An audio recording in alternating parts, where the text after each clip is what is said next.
in the UK. It's 5 a.m. on the East Coast and probably evening time somewhere in Australia. Welcome to the show. This is me. I can see in the background movements off stage, if you like, and people getting ready. When I say people, I mean my friends, because this is Blabbing for Britain.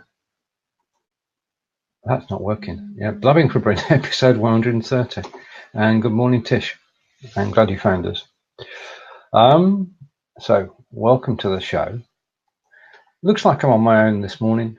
I saw John about the other day, so hopefully his problems of last week are behind him. That would be good. And I can see that Stephen's got a cup of coffee. And now he's got his coffee. He can't hear me yet, so I'm good. He can sit down in his chair. This is a running commentary on the movements of Mr. Stephen Silk, as he's joined by Mr. John Upton, who's, we'll see in a moment. I'll take that down off screen and I'll bring Stephen on screen. Morning. Good morning. How are you, Stephen? Good morning, Stephen. How are we today? Very well. It's balmy. It's not balmy. Are blowing nicely. The beach is gorgeous. Stoke-on-Trent is its truest. Apart from that, it's windy and it's going to piddle down with rain soon, I think. How's you? I'm good. Looking forward to the weekend. We have possibility of a 4-day trip to Germany. As we say, good morning to John. Good morning. Morning, John. Morning. Right, now, the most important thing, how are things? Tech-wise. Doggy's home. Yeah. And getting her to take the medicine is like fighting a war. Even if you hide it in her food, she's got enough sniff sense to know it's in there, you know? Right. But if you look on my Facebook page, you will see a humongous scar. It has 72 staples in it. It's that big. What happened, John? She's got cancer. She's had to have a big lump removed. Bloody hell. The lump was the size of half a standard sort of size large orange. Appeared in 2 weeks, mate. Went from nothing to this huge lump. And on my Facebook page, there's a picture of the lump and there's a picture of the wound, which staggered me when I saw it because it's absolutely huge.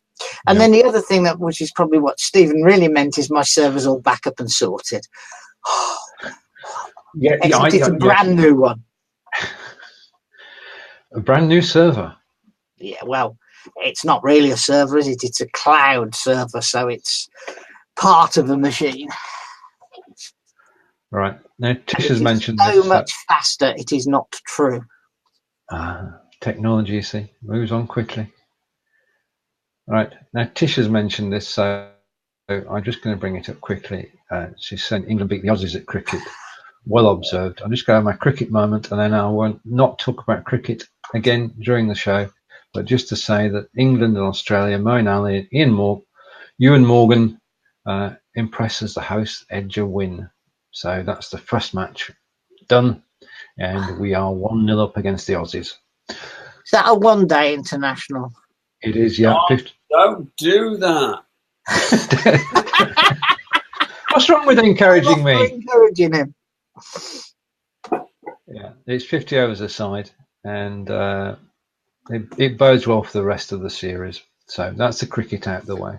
Good, glad for that. Anyway, so back to the most important thing in the world at the moment. How did you do in the awards, Stephen? The awards, I came in the top 10. Yay! Yay! I am European male show host of the year again. You're the what? The runner-up, did you say, or the champion? European. Yes. Male show host of the year. Yes, European, yes. Ruled by Stephen. I like that. Were you 6th overall, Stephen? Sorry? 6th overall? Ninth. Well, it depends whether you count the two schools or not. No, you don't. That's cheating. Right. Okay. In that case, I was 7th. Yes, that's Result. I was 63. I mean, I appreciate it so much. And I'm going to get a T-shirt. I actually won a prize because I was in the top 10. I get a T-shirt. I've chosen the T-shirt. It should arrive in a couple of weeks, and I shall wear it on the show. It says "String Geeks" emblazoned across it. So it's nice to have something. It was that or a book. And I decided the T-shirt was probably more useful than the book. I remember going to a couple of networking events, and they have a raffle, and I seem to always win, which is quite nice. And I always used to choose the coffee, the specialty coffee, and something like that. But also as an award, because it was a tech meeting, there was like a 600-page introduction to PHP programming or C++. All you didn't know. I'm thinking, no, I don't quite want that. Maybe John is interested and Stephen, but not me. But maybe we should have our own awards? What, the B4B awards? Yes, I think that might be an idea. Sometime in October, so put it out there. But we need to have some awards. So what are we going to have? Guest of the year? Yeah, anything we can think of. Scottish banger of hand against fist? An angry man? Oh, he's arrived! Morning, Peter. Hello. Hello. I like how you did that, Pete. I like Good morning. You just came in at the perfect moment then. And you went like that. We're talking about the B4B awards. Who was up?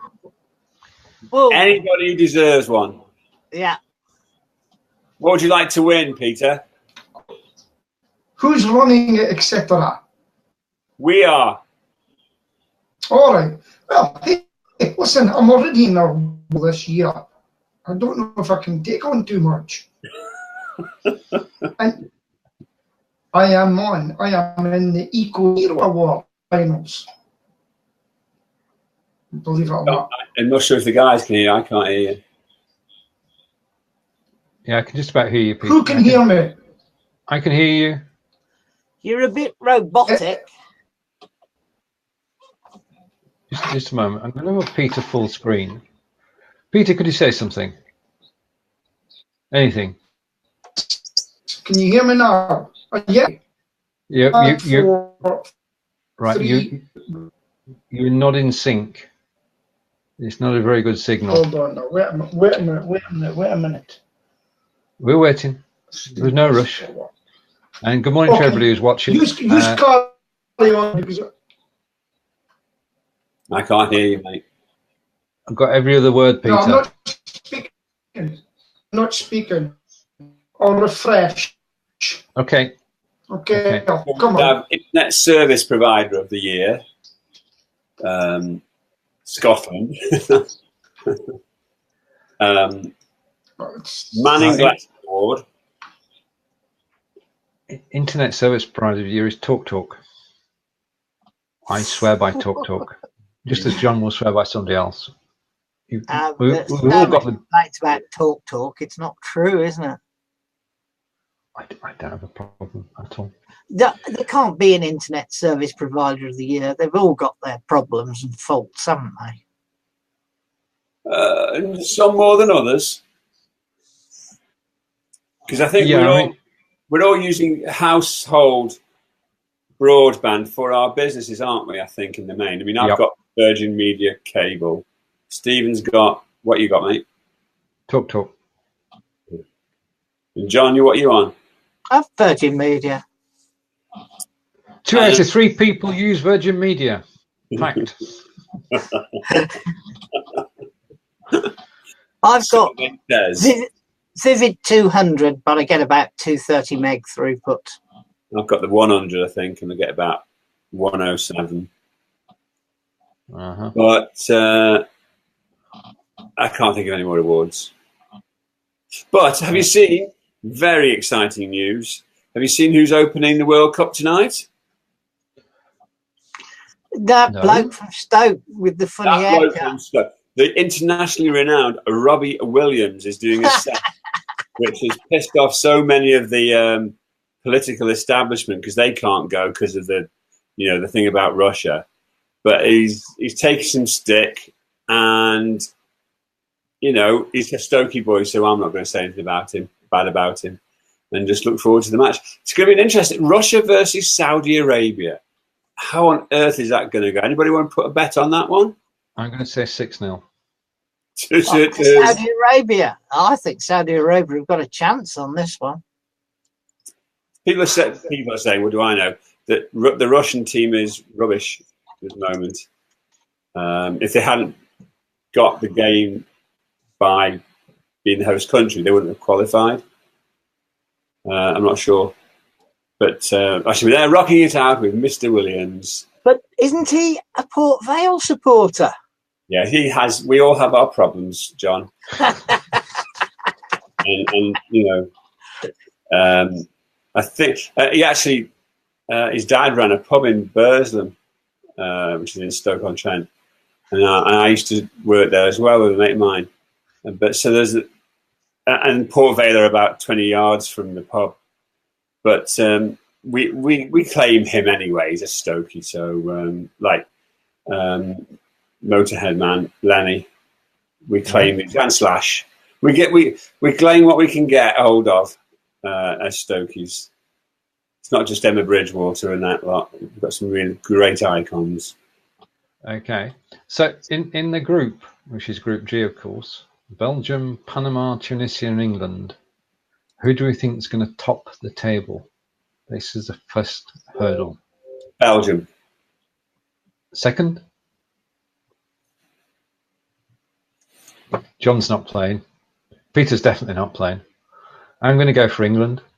Oh, yeah. I want us to get out into. I want us to win.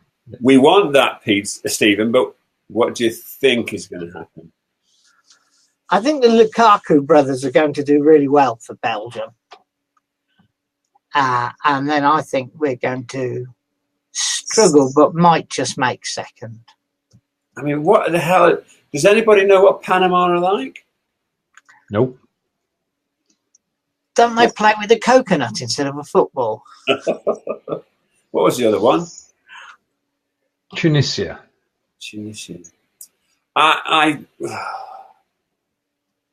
I hope we get through. Right. I don't think we will. Okay, so that's we're all rooting for getting through. Right now. Hang on, ding dong, Mr. Scotland wants a There word. we go.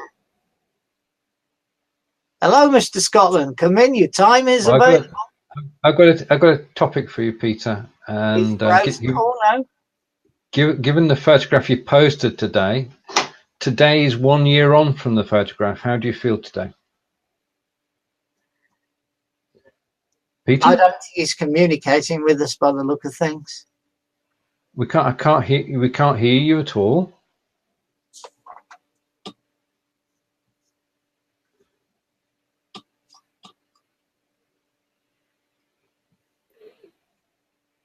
Calling Aberdeen.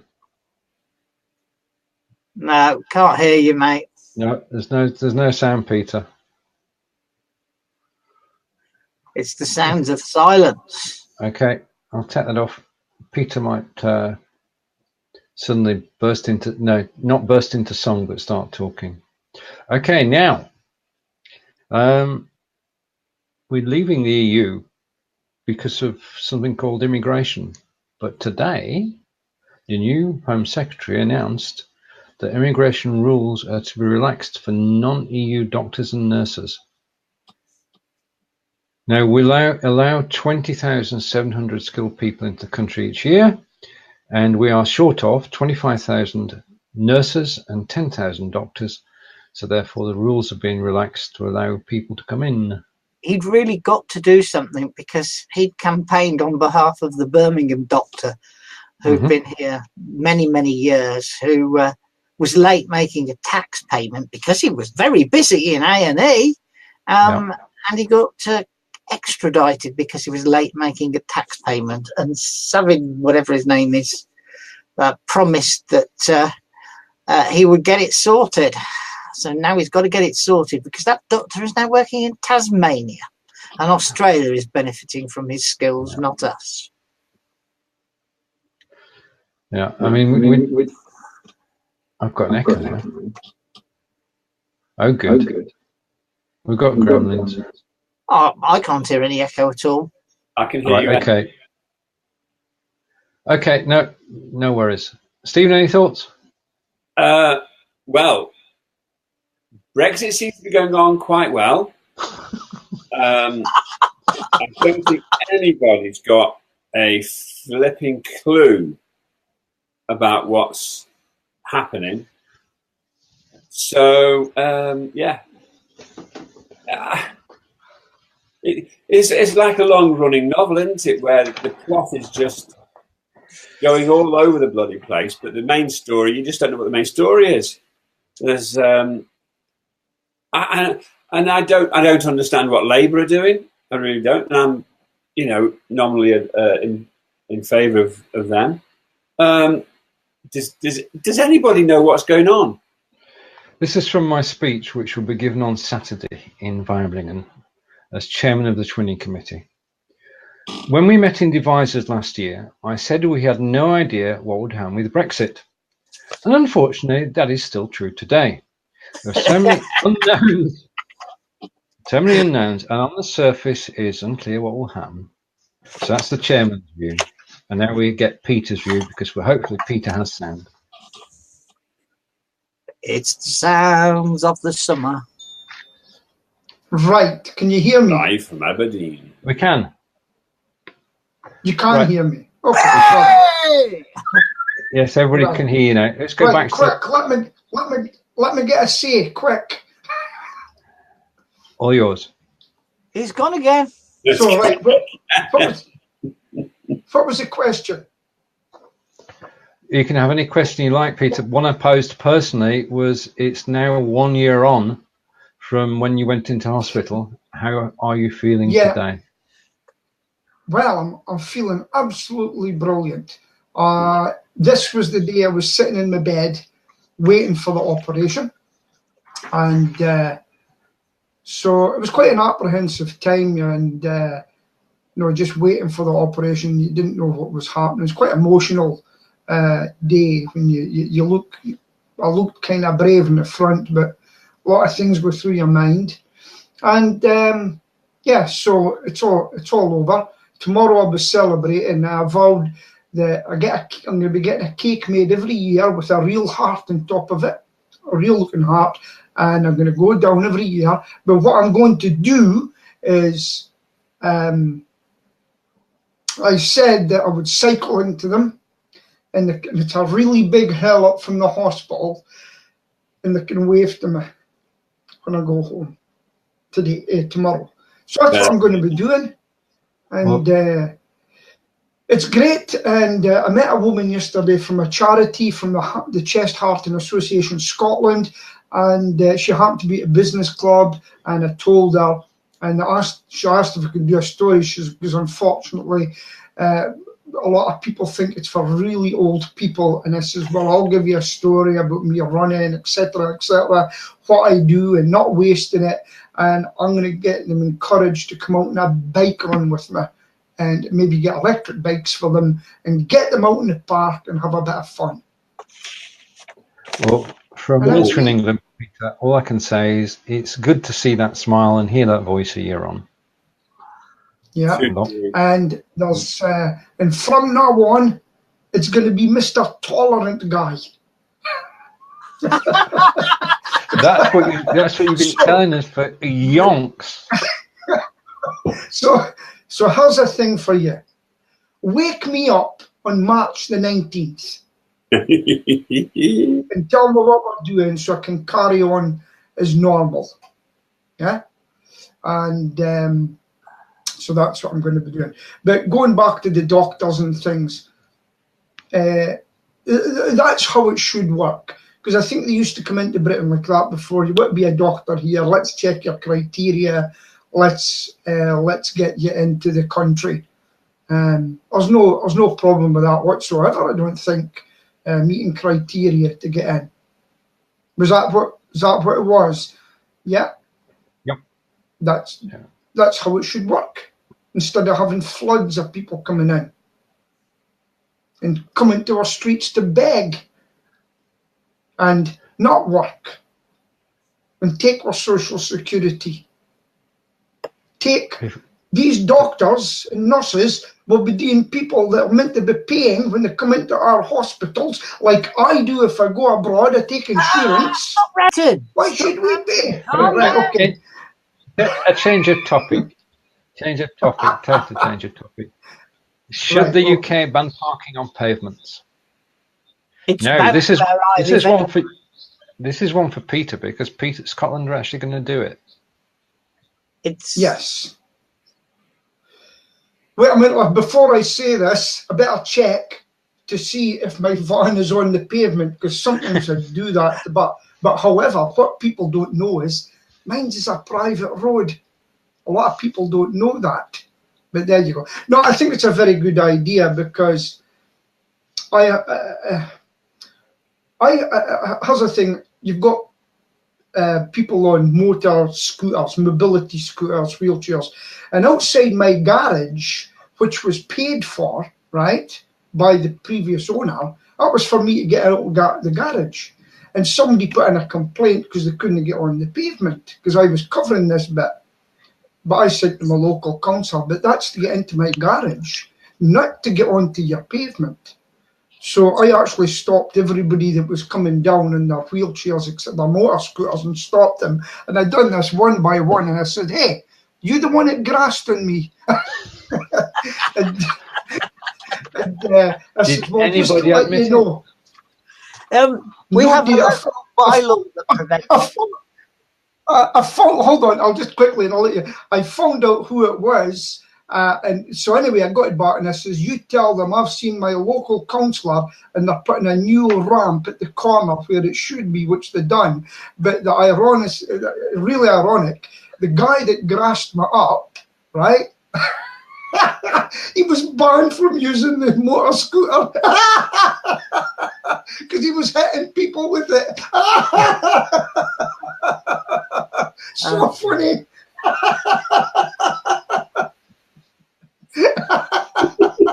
John.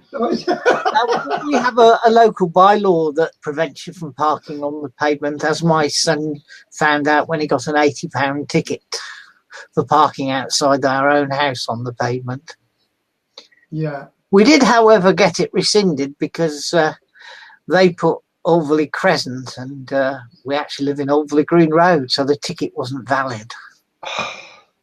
Technicalities, eh? Well, technicalities. Well, listen, it's a good idea because people have to use the pavements are pavements, roads are roads, and cycle lanes are cycle lanes. And, yeah, I mean, and that's it. It's a big problem in London, obviously, but I'd hate to be there if this idea was brought forward in Paris. Because if you've done the peripherique and then around the peripherique and you've driven through the streets of Paris, then you know that the place to park is actually on the pavement. You don't park on the road, you park on the pavement. So it make a total difference to Paris if it came in there as well. I think you better explain for our friends from across the sea that the pavement is what we call the sidewalk, because they call the pavement the road, is what they call the pavement in the US. Well, that's confusing. I was just about to sing a song there. Remember Concrete and Clay, the sidewalks in the street. Yes, so the pavement is the Unit road. Unit 4 plus 2. And what we call the pavement is the sidewalk. Yeah, the sidewalk. But no, I'm going to tell you something. I'm an advanced motorist. And see, when I go into the street and people are parked in the pavement either side, guess where I park? On the road. Yes. On the road. On the road. But that's where I park. The thing is, we have a lot of Victorian streets in Birmingham where if they didn't park half on the road, half on the pavement, they'd never get a fire engine or anything like that down the road. Yeah. Yeah. So what do you So do?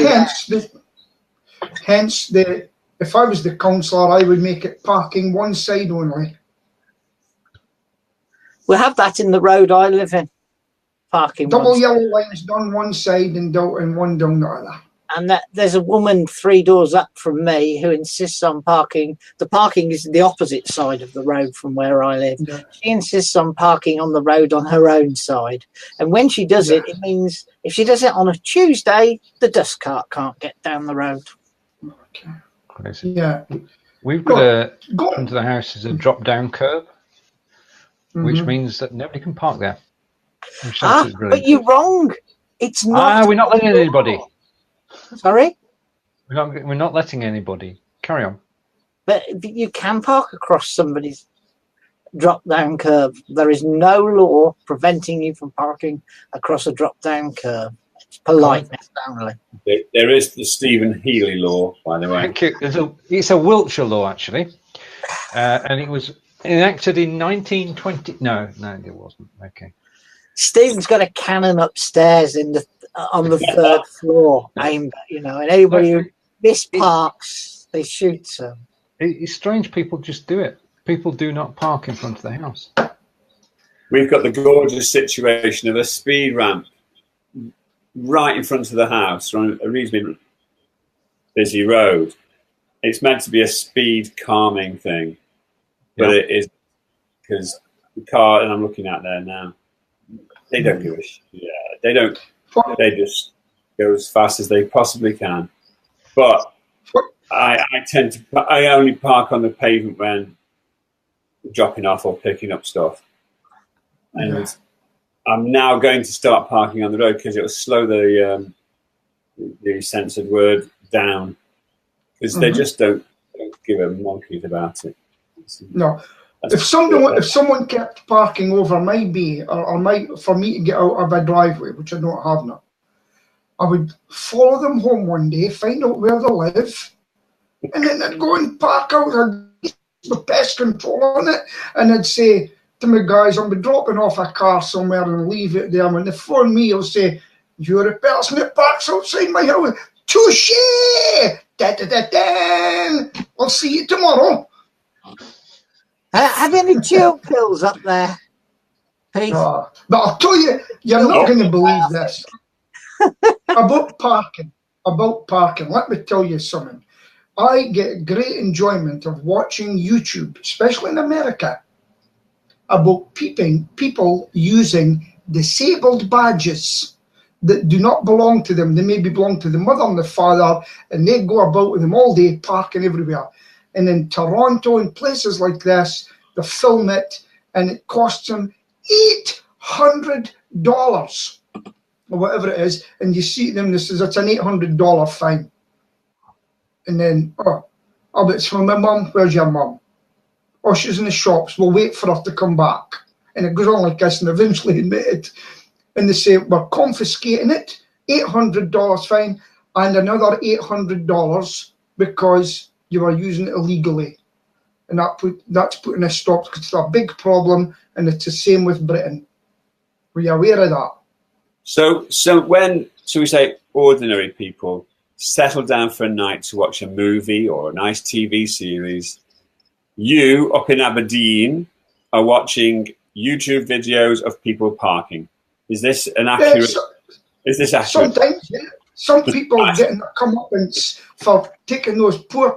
And the best one I seen was a woman was parked on a disabled bay, and then this little bus came along full of disabled people. And they come out and they started unloading them slowly. And the woman ran along, she says, I'll move it for you, I'm sorry. He says, and it's okay, we've plenty of time. I'm getting all these out, and we'll be back in about 2 hours. It's okay, cheerio. Brilliant. Anyway, that's just my sense of mischief. It is indeed unique. I don't like revenge, really. Lie, of course you do.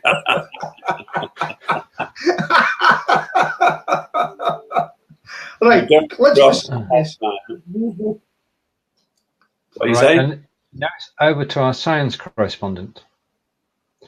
Got one? Yes, we have. Mars Opportunity rover should ride out the storm. Stephen. I'm so sorry. I've just had an email come. I'm so sorry. I'll be back in a minute. Can you take me off, please, mate? So, all right, it's bad news.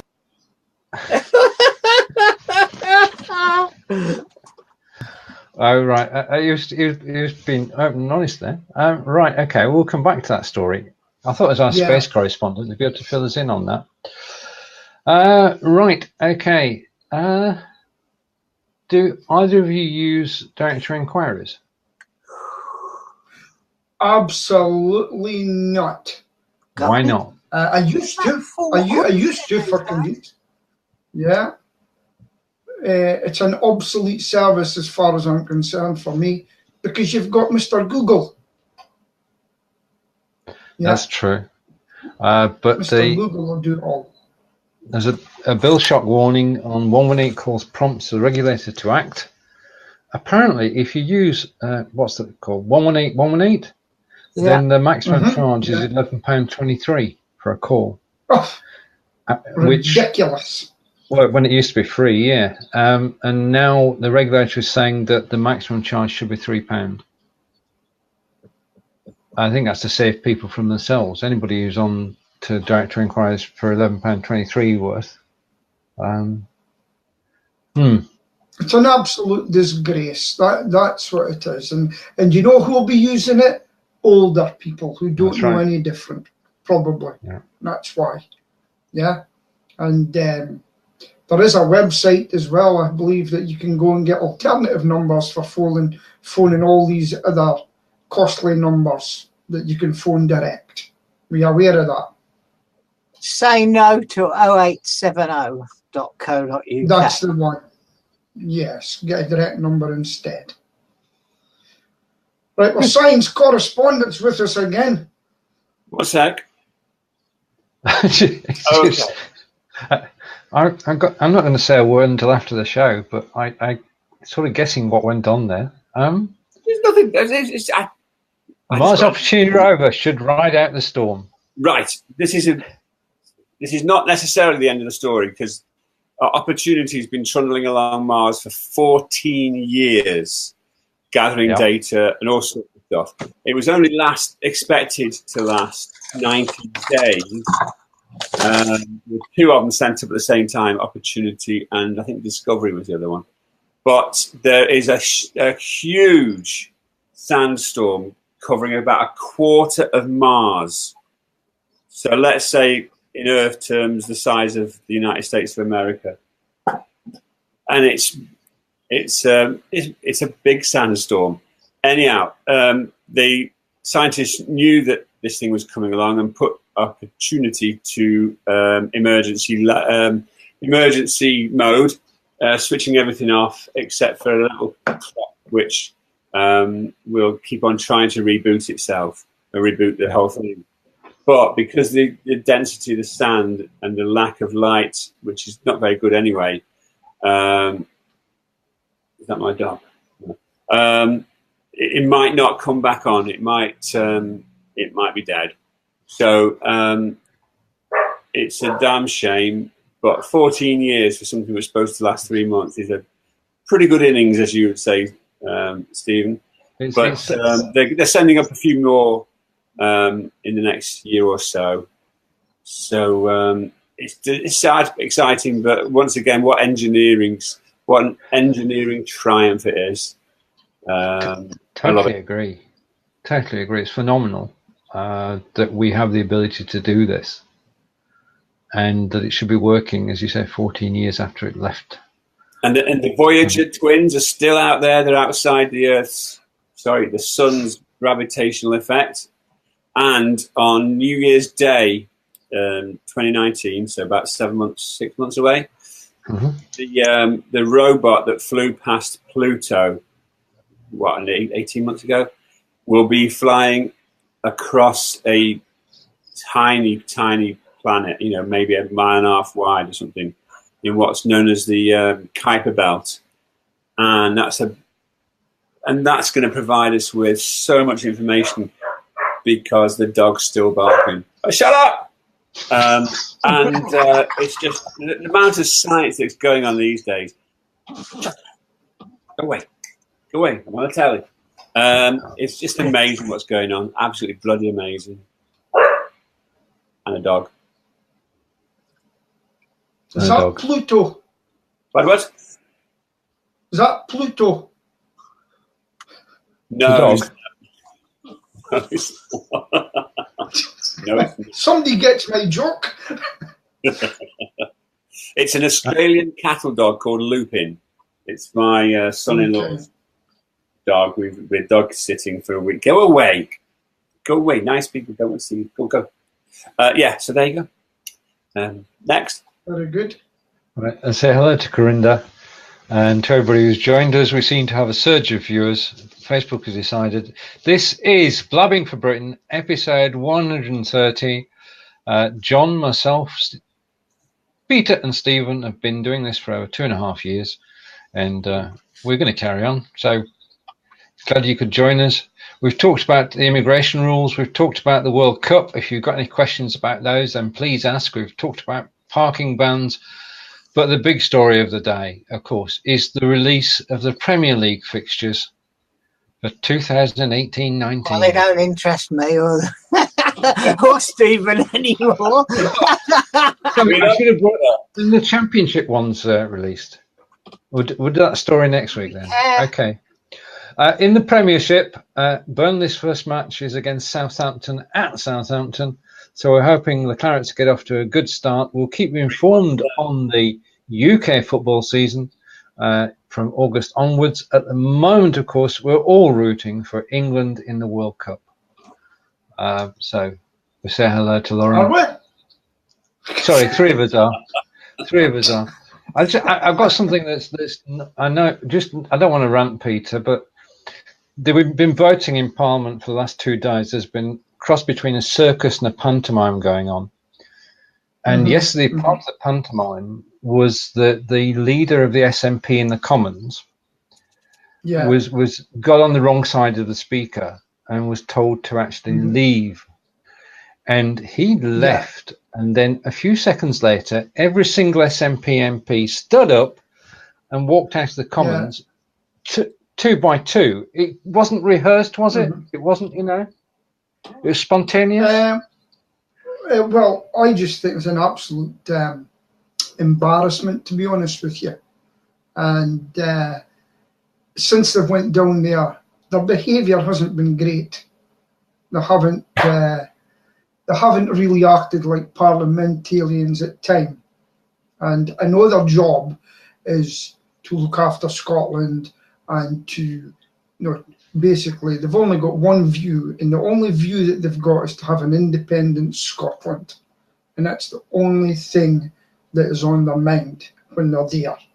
So, And Cranky stage managed yesterday. I don't know. I don't really. I've got to tell you, right? You've really got to be careful what you say nowadays up in Scotland, because people take it really serious. And I've got friends that are at one side and I've got friends at others, and I don't really make any political views on Facebook as such, because whatever you say, you're going to upset someone, and people are going to have a different attitude towards you. So I'm going to have to really decline to comment on political stunts and events and happenings, because I don't want it to affect any relationships in business and with friends and that, and I'm really talking quite seriously here. It's something I've been watching, and at times it can get quite nasty. That's bad news, mate. And see it every day on Facebook. Part of the fun of Blabbing for Britain is being able to sort of listen and watch with you and debate things seriously, and frankly laugh at some of the things you say for sure. But we really we can't have the bullies stopping you from talking. That's not what you or I want. So, well, strategy. What are we going to do? Got to deal with it. You know what you have to do nowadays? You have to shut up. There's no freedom of speech in Britain anymore. If you say this about that, Yeah, come on. they'll clamp down on you. Within There the is no confines freedom of of speech in you Britain. can say what you want, Peter. Well, you can. Yes, I know that. And you do. And this I know that. doesn't go on your page, so nobody will see it on your page. Yeah. None of your friends will see this. Yeah. Yeah, and A comment that's coming from Lauren, listen, just harking back for a moment. Lauren had the most amazing press release this morning about the World Cup, actually, and I now know how much CO2 is produced from sausage consumption at the World Cup. And right. I mean, it's an industry, is the World Cup, isn't it? I mean, it's like Formula One, but it's only every 4 years, whereas Formula One is 23 times a year. It's the moving. Yes, and have you noticed how much advertising is going on about the World Cup, and how much of it lacks any FIFA accreditation? They are so. It's like the IOC, isn't it, for the Olympics? Yeah. You dare mention FIFA or FIFA branding in your advertising, they'll be down on you quicker than a Getty Images search. It's amazing what you can't. Everybody wants to take advantage of it for sure, and I don't know if how is the World Cup paid for? Is it purely paid for by advertising? I think it probably is. But you just don't fall foul of it.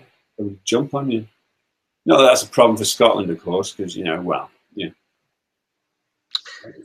bad. And We're then doing well so far. We have the other thing is that the England team is sponsored by a German supermarket. Aldi or Lidl. Lidl, yeah. They actually are sponsored, are they? Christ. Yeah. Okay. And Marks and Spencer's provided the suits, the 3-piece suits that they're all, and shirts and ties they're all wearing. Because that goes down with the street image of the young footballers, doesn't it? I thought they all looked very smart, actually, when they all wore the same suit and tie, etc. We're of a certain age, John. Is Peter sleeping, or is he sort of just frozen? We're talking about soccer. He's gone to sleep while we talk about the World Cup and soccer, I think. Unless his picture's frozen. And is it true, Stephen, that Burnley want to buy half of West Brom's team? I don't know. It could be. It could be. Burnley have bid for a couple of players, Jay Rodriguez and Chris, whatever his name is. I mean, it's very difficult to believe anything that happens in the sort of space, the transfer window, but apparently Liverpool want Pope. But he has just, rumour has it, signed a new 1-year contract as a thank you, really, because it was being with Burnley that got him into the World Cup team. I think Peter's frozen. Yeah, he must be. Hello, Peter. I think he's froze. Yeah, I'm going to take Peter off the screen. If he shows any movement, I hope he's okay. He's gone. Right. Okay. We've signed a couple, haven't we, already? Well, you just taken Benika Phoebe, who had only signed 16 days before for Wolves. And we have a moving Peter coming back. Right. Okay. Now on to the next topic. Turkey on your cup. Oh yeah. I can't tell you what it is because I'm going to be glasses. We can't really see it, but I thought it looked like a turkey. It is turkey. Right. It's a chicken of some sort. Royal Worcester, dear boy. Royal Worcester. Now, I can't. Has anybody heard of Simply Bee or Giacomo? Yes. Good. Right. Okay. In that case, I can bring the next topic on the screen. Simply Bee and Giacomo are brands owned by Mr. Brown, and he's going to close 35 stores. And he's going to close 35 stores because those 35 stores only account for 2% of his turnover. The 98%. Good businessman. That's a good businessman. Ain't working, shut it down. Yeah. And we're seeing an increase in that, aren't we? Online versus real world.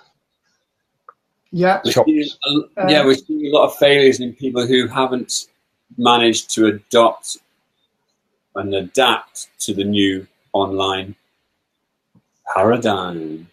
That's a good one. This week, bump. I mean, I went into Argos the other day and I got something because I was actually physically there and I wanted another camera. But when are these big businesses going to realise the days of the buildings are going to be over? It's about collection from the internet, to your door. Or to a local post office, which I do. I get my Amazon, most of my orders go to a local post office. So it's over. Now, I'll tell you one thing clever Marks and Spencer's has done, and all these sort of people, they've built satellites. Like when you come into Aberdeen now, you'll get the North End, you'll get a Marks and Spencer's along with a coffee place and a Home Bargains right next to them. And they're doing extraordinarily well because they've caught them in the satellite areas of people going from their work. They're not going to go into the city centre and do their big shop anymore. And that's how it's going to be. It's going to be filled up a lot of places rather than a big store on the high street. And I think it's excellent. And then they can, say to Marquis, you order something online and you pick it up on the way home from your work to the store nearest you, your satellite area. What do you think? Don't know, but I went into Argos on Friday and had to wait 10 minutes to be served. So, not because they're lazy and that's because it was bloody busy. Yeah. I mean, we don't have an Argos. We've got a Sainsbury's, so we can order online and then pick it up at Sainsbury's. And that's generally pretty quick. Because when you go into an Argos shop, you do know what you're going for, don't you? Or do you not? Yes. John? Well, yeah. I went to buy a king-size white bedsheet to use as a background for some photography because my proper photography background wasn't big enough to be the background for the trolleys I was taking photos of.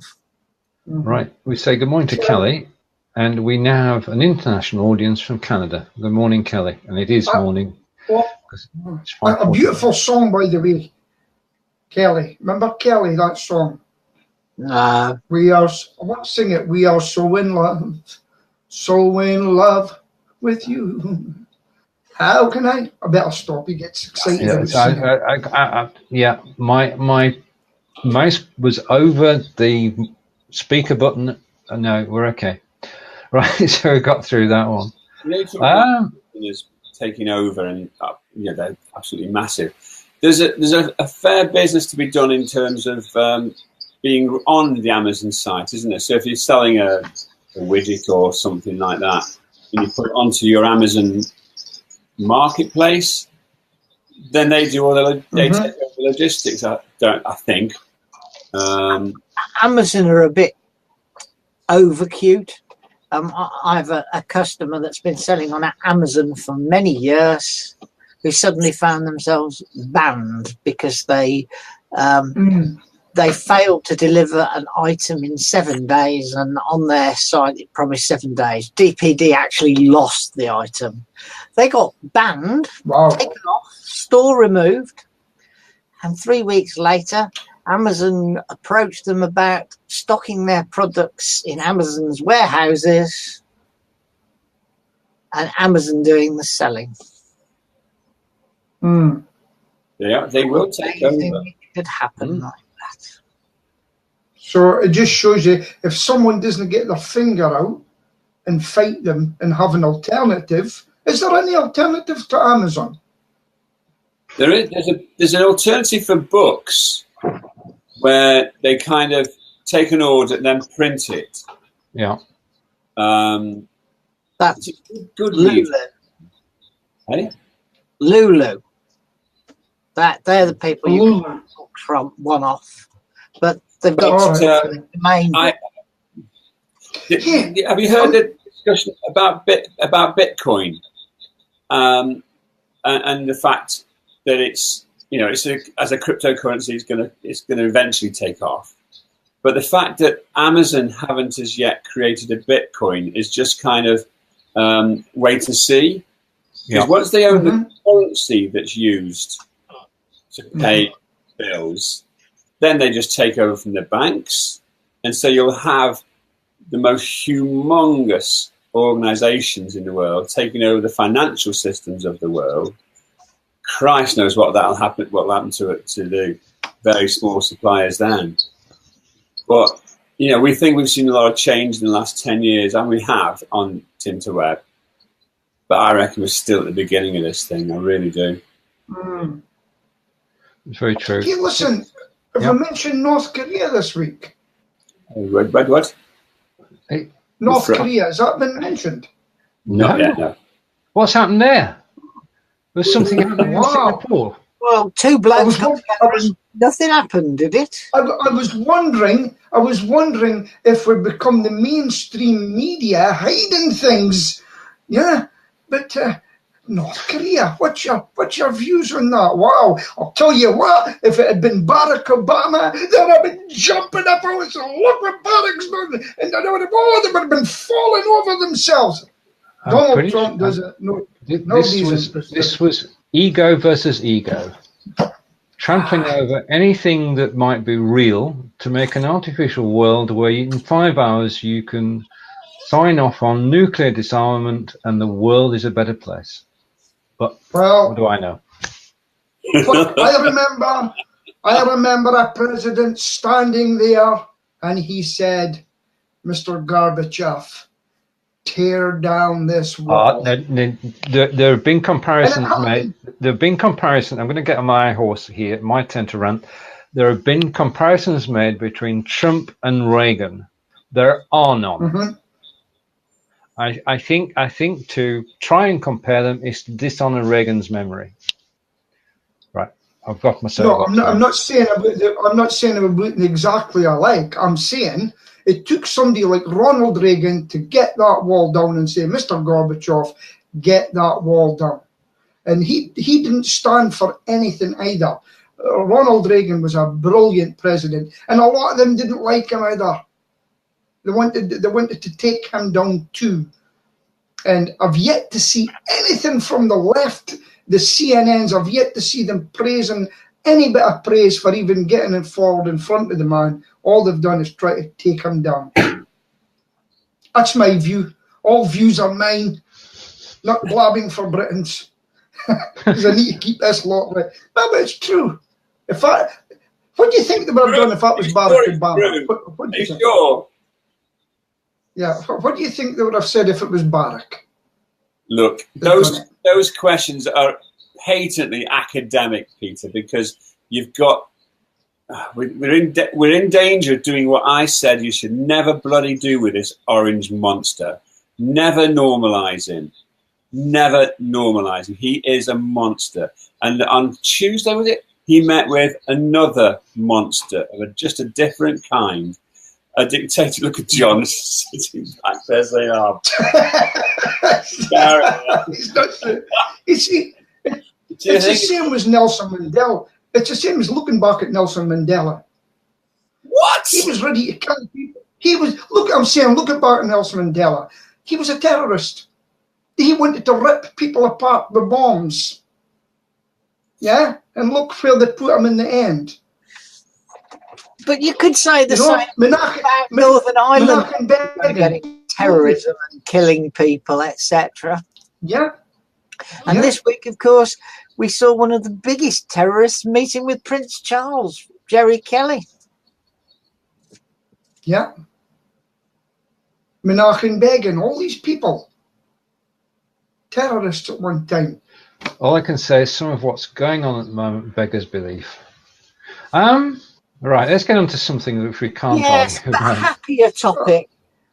Okay. Right, this blabbing for Britain, it's becoming a kindergarten. I've got 11 years on Facebook today, so thank you very much for introducing me to 2 out of 3 of these gentlemen. John and I knew each other before. And incredibly, you're not going to believe this, but fewer people are using Facebook for news. How could that be? People are not getting their news from Facebook. I don't know, but I've slowed down the amount of posting on Facebook for business because I think a lot of it's going down the tubes, but Twitter's doing really well for us. So I must admit to getting news. No, that's not actually the truth, is it? Views, as in people's views, from Twitter mostly these days, especially when it comes to the Orange Monster. There's such a lot of stuff on Twitter, and I know it's possibly a lot of fake news. I'm sure there is, but some of the opinions. I like Lauren's bit about the DPRK building. Building Trump's wall. Do you think while we're at it we could get them to rebuild Hadrian's Wall, and then we could, get rid of all them Scots at the same time? What's DPRK? What's that? Democratic People's Republic of Korea. Right, haven't signed up for them. Okay. That's their No, official. I want to know about Lauren. Who is Lauren James? I haven't met Lauren. Have you met Lauren before? I know. She's a viewer, and we wonderfully welcome her here. We've got Lauren. Nice. We've got two new viewers, Callie and Lauren, and they're both from the live video world. Where are you from, Lauren? Facebook are hiding posts they feel are fake news. Yeah, so they'll be hiding. They won't be hiding the lefty fake news, but they'll be hiding the other stuff. Does that mean that they're hiding your posts about your successful cockroach extermination then, Pete? I'll have to, is that the one with it when I was on holiday? I'll have to show you that. I've still to put that one up. So Lauren, where are you from? Just like to know that. I'd like to know where the guests are from. Where are you from? Type it in. That'd be great.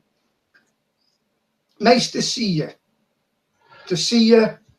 And this is all due to live video cross posting, where we're actually going live in Ontario, Canada, Cambridge in the UK, and across the United States at the same time as being from here. And to go against Charlie, Lauren is from South Wales, Peter, and is part of the BeLivers community. All right. I better behave now, huh? It's not the same when everybody's watching. You had. Kelly Patrick, my dad gave me a girl's name. That was me singing a song about Kelly. This has been Blabbing for Britain, episode 130. Oh, and the Kelly comes into Lauren because that was her surname before she got married. So, all right. Right. Do you know Lauren? No, I just looked her up while you were ranting and raving. All right, okay. Yeah. Is she a lefty or a righty, do you think? Amazing, if you open Facebook, type somebody's name in, it tells you all about them. No. Just to finish off, people not getting their news off Facebook, where do you think people are getting the news? You said Twitter. Is anywhere else people get news from? I don't use Twitter. I tend to look at Sky News. No. That's real world, Peter. Sky News. Yeah. WhatsApp apparently is the app that people are turning to these days to actually get their news. That'll be news and views from individuals then, not corporate, presumably. Well, word of mouth, obviously. Yeah. Daily. I've got a Daily Mail app. Would you believe?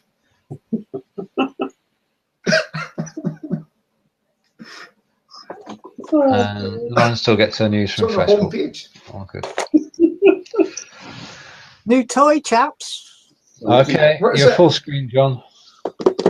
I haven't even taken it out of the box yet, but I've got a new phone.